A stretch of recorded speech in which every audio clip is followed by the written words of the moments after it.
It's me, Thessalonica Farm. So, napadpad ako dito sa Talisay City, Negros Occidental. So, kasama natin ang ating Mad Kabarkada at mga Team Mad Science.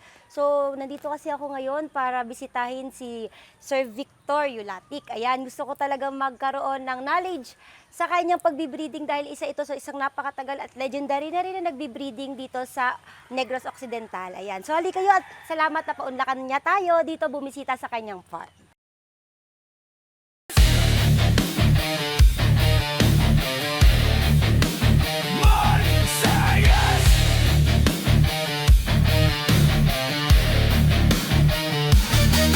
Hindi atras, totoong gamot, Mad Science!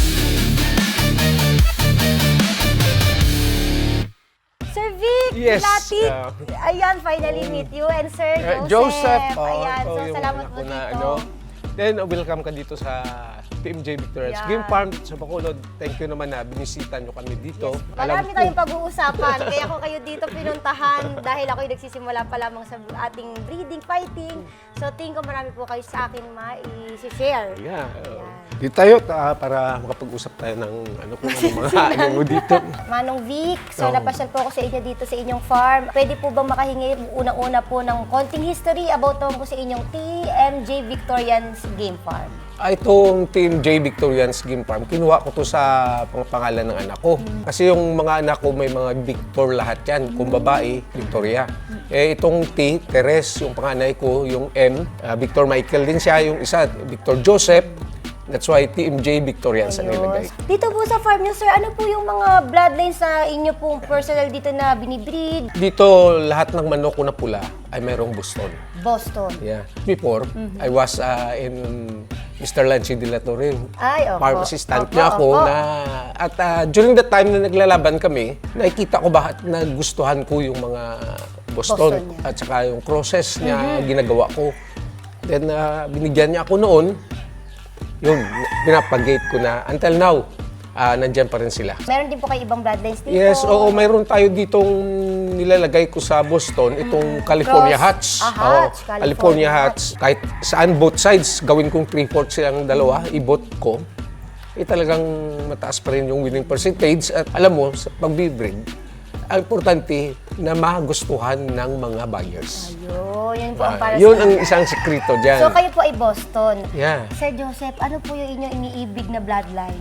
Kasi syempre, ewan ko kung paras kayo magtatay. Syempre, ano yung iniibig mo na bloodline sa larangan ng ating industry? Para sa akin, yung isang bloodline na talagang tumatak sa akin, yung mga Halsey Gray namin na galing din kay Manong Lancy, tsaka yung White Kelso namin na isa din sa bloodline na nagpakilala sa amin sa industriya ng sabong. So ano ba yung mga ability ng White Kelso na naalaga ninyo tsaka po ng Halsey Gray? Yung White Kelso natin, syempre, angat sila. Mahilig talaga kami sa manok na pag-break pa lang, makakuha na agad sa itaas pa lang. So, ganun yung abilidad ng White Kelso namin. Kahit ibalik-balik lang namin sila, na sila lang, walang cross na ibang bloodline, maganda talaga yung resulta. Yung Halsey Gray naman, pareho sila ng abilidad ng Boston namin na angat, tsaka yung maganda yung cutting ability nila. Sir, congratulate mo muna kita at ang anak mo talagang nagmana sa'yo. Tuwan-tuwa at mayroon akong anak Yun, na ang sumunod napaka-importante. talaga. Dahil siya lang mag-isa na sumunod talaga sa ano ko. Dahil sayang, Opo, na-establish ko na itong Team J, Victorians Game Farm. Hindi ko kung mawawala ako, biglang lalaho din. So that mayroon na akong At may tigamana. Victor pa rin ang ano niya. Ayan. Para hindi mawala. So dahil kami nagsisimula ngayon, gusto ko po makahingi ng konting idea kung paano ko po masisimulan yung napaka-healthy mga sisiw. Itong pagsisisyo, unang-una, huwag mo tutukan yung sisyo mo. Tutukan mo yung breeder mo. Oh. Yung parents niya ng stock. Kasi ang stock niyan, hindi healthy. Walang healthy din na sisyo. Ayun. Then dapat kami, basta regularly, even hindi namin ginagamit yung mga pulit namin o hair namin. Opo. Still, ang bigay namin, nagbibigay pa rin kami ng maintenance, tulad ng Bully Boy, Opo. tsaka Gold Medallion. Binibigyan namin yan, buwan-buwan sila. Even hindi ginagamit. Multivitamins with electrolytes. Yung Set Pro, Yes. ibang klase yan.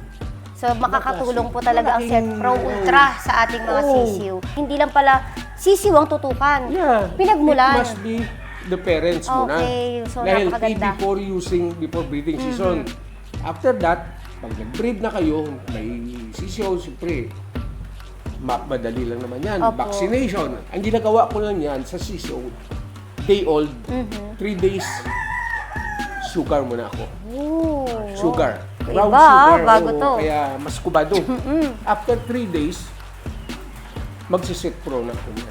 Kami personally sa bahay, sa breeding namin. Opo. Dalawang gamot lang pinapaikot namin. Ito siya yung dalawa. Respirax, tsaka yung Set Pro. Okay. So, ginagawa namin 3 days na Respirax for prevention, tapos 3 days na Set Pro. In between, naglalagay din kami niyan ng Livercon OD. Oh, lagi may liver ko. Yes, pwede. Minsan, pag magtimpla tayo nito sa kanilang patubig, nilalagyan din natin ng Livercon, mga 10 to 15 drops. Okay. Tapos sa Set Pro, ganun din po. 10 to 15 drops din na minimix natin. Yung panahon, biglang umiba. Oo, ulan Yan init, ang agad. ulan init. Pinapatak namin yan. Ito na agad, Ganito, Livercon. Livercon na kaagad yan ang pinapatak ko. Tatayo dyan ang manok kahit may sakit. Lumalakas na yung Okay. kain nila. Ako kasi pag nakakita na may sakit, lagi ko inisip, anong pinagmulan? Taghahawa-hawa na. So, yung pala Number yun. one na tip, every morning, pag gising mo, sa droppings ka tumutok. Okay. So, Droppings. Madali mo ma-identify yun kung mayroong symptoms na. opo. At doon ka na gumawa na mag-antibiotic ka na. Kayo po, Sir Joseph, naka-encounter na po ba kayo na yung mga sisiyo po ninyo ay nagkakasakit din? Opo. Na hawa-hawa? Opo, ganun talaga kasi yung sisiw natin, syempre nakalagay sa isang brooder, Opo. magkahawaan din talaga sila yan. Pero sa amin, yung ginagawa namin, maliban na may brooder na sila, nilalagay namin sila muna sa isang box na crate overnight. Para pagising sa umaga, ilipat namin yung crate, makita namin lahat ng droppings na nandyan lang sa isang area. Tignan namin dyan kung may pula, kung may puti, kung may green, tsaka na tayo mag-solusyon gamit ang mga gamot. Mag-identify nyo na yun. Breeding ng pulet, yung pag-iitlog. Oo. So, ano ba yung ating technique din dyan? Kasi may mga inahin tayo na kahit paupuan, paano yun sa ibang mga broodsag, hindi po masyadong nangingitlog. Tapos nahihirapan sila mag-itlog. May actual ako na nakita niya na discovery. Opo. Isang umaga sa breeding ko, nakaharap ako sa mga pen ko. Opo. Nagkakape pa lang, early in the morning, around 5:30 Okay. to 6. Napapansin ko, yung mga broodcock ko, sila kasta ng kasta. Oh. Ang isang broodcock makakaapat na kasta, Kasta. sa Umaga isang pa lang. umaga na yan. Sa Opo. umaga pa lang, maliban pa yung hapon. Opo. Bo. Alam mong, nagtanong ako sa sarili, ano bang nangyari? Bakit ganun ang mga broodcock ko? Opo. Yung pala, ang binigay ko lang naman, 2 days before ko na, ito lang. Livercon. So, ano po ang naitulong nito? Nakaka-intriga ha? Ano po Nilagay yung ko lang tinulong yan nito? sa tubig. Sa Ito, tubig? pwede mo to gawin sa gabi. Dahil hindi pwedeng madisturbo yung Opo. mga inahin natin na huli ka ng huli O, sa huli ka gabi. na- sa gabi po pwede. Patakan, 3 patak lang. Ang inahin mismo malapit sa broodcock. Aba. Din si broodcock naman, Multi-purpose pala ang kung Livercon. kahit sa sisyo, sa conditioning, kasali ito. All in na. Pag binigyan mo yung manok mo, talagang nakapokus. Subo ko to, tested and proven. So, ititry ko to. Ito, itry mo yan. Pwede rin. Kung ang gawin mo, kumuha ka lang ng 1 litrong tubig, Opo. then patakan mo yan ng 10 to kahit 15 10 drops. drops. Then yun ay painom mo sa umaga. Pag maubos yan, palit ka na ng plain water. Manong Vic, itry Oo. natin to. Livercon. Malaki, Yan, dami ko na natututunan ha. Ano po yung mga konting sikreto naman ninyo na maisishare nyo po sa amin about sa inyong mga fighting? Dito sa amin, always yan, monthly deworm. Apo, deworm. Importante yan, ang Pulse Pro lang. Purge Pro. Yun ang pagbigay mo, within 2 hours, lalabas. Opo. Ang bulati, hindi buhay. Patay. Talaga. Purge Pro. Pulse Pro. Dito may nangyari na yan noon, nakita ko talaga actual. Natalo siya ng dahil lang sa bulati. Nagpurga daw ang handler. Ngayon sa ibabaw ng ring, nung binitawan na yung manok, Opo. biglang umiri. Ay. Nakatutukan yung dalawang Opo. manok, nagiliran. Ang manok niya, lumabas yung tapeworm. Ay. Napalo. Namatay kayong galit na galit yung mayari. Plus ang mga kantsaw ng mga kaibigan. Dahil may nakita pa Oo. lumabas. Lumabas talaga. Kinausap ko yung handler. Sabi niya, sir, nagpurga siya. O, nagpurga ka. Anong pangalan ng purga mo? Yung pamurga na binigay niya, hindi kayang tipworm. Roundworm lang ang Roundworm lang kaya. makukuha. Tipworm yung lumabas, hindi kaya. Talagang yun. pag Purge Pro ang gamit, lalabas Labas talaga. ang tapeworm, lahat At ng saka klase. roundworm, labas. Sa mga ano nyo, sa mga nakatali. Ano naman po yung usually na problem na i-encounter dito? Ang problem lang dito sa cord namin, laging walang laman eh. Ay! Ang ganda problema Laging naman walang laman. yan. Last season, natira dito, 20 heads. Broodcock lang lahat. Ginamit namin ngayon sa breeding. Ngayong stag season, 7 lang yung natira. Yung ang kikintab ng balahibo ng mga manok nyo. Ito, Ayun. trillium. May sangkap to na nakakawala ng sakit ng katawan ng manok. Lalong-lalo, nagbitaw. Pag nagbitaw kami dito na mainit, Spar. mag-sparring kami, kinabukasan yun, pinapaliguan ko yan ng trillium. Nung wala pa tong madsaya, Opo. may ako sa handler, bumili ako niyan, honey, calcium, saka multivitamins during training. Importante yan, kailangan mo. But then, nung dumating tong Mad Science at naglabas nitong Alpha 1, lahat ng sinabi ko nandito. Multivitamins. Oo. Plus minerals. Oo. Plus honeybee. Oo. And calcium. Yes. Complete Dati, na. 3 binibili ko. Bakit bibili pa ako ng 3 klase? Na may isa. Mahirap pa kasi siyang lunukin din ng At saka, manok. laki ng tipid mo. Paano naman sir yung healthiness ng manok pag naman po binabiyahe? Kuya, Yung routine namin dyan, bago kami magbiyahe ng manok, lalo sa amin kasi yung ship namin Opo. usually is mga sisiw pa. Oo. Yung orders Yan, namin. lalo na yan. Kaya ginagawa namin, 3 days straight before i-ship, nagbibigay kami ng Set Pro 3 days. Set Pro. Then on the day na ng shipment, papatakan namin bawat isa ng Livercon OD. Ikaw na naman. Ganun Malaking talaga. tulong. Kahit sa Laking tulong. biyahe. Yung sa stags naman, 3 drops na lang. 3 Direct to drops. the mouth na lang. Oh, straight to the mouth. Iwas stress din siya sa talakas biyahe. yung resistensya. Opo. Kahit ganong kalayo. Opo. Kaya nga sabi nga nila, always on pag may Livercon. So ito, gagamitin ko na to talagang pag Mad Science, ibang klase, tingnan no? mo, dito yung biyahe namin is from Bacolod, Oo. Ilalan, trip yung manok going Opo. to Mindanao. Oh, napakalayo Tag 2 nga. days na biyahe. Kailangan ko pala to kasi namimigay din ako ng manok sa mga followers ko.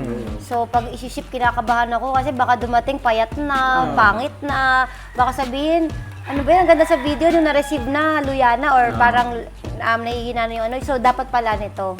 Iba talaga pag tinututukan at tinitingnan mo sa umaga, eh, Yes, no? so dahil yun ang routine ko.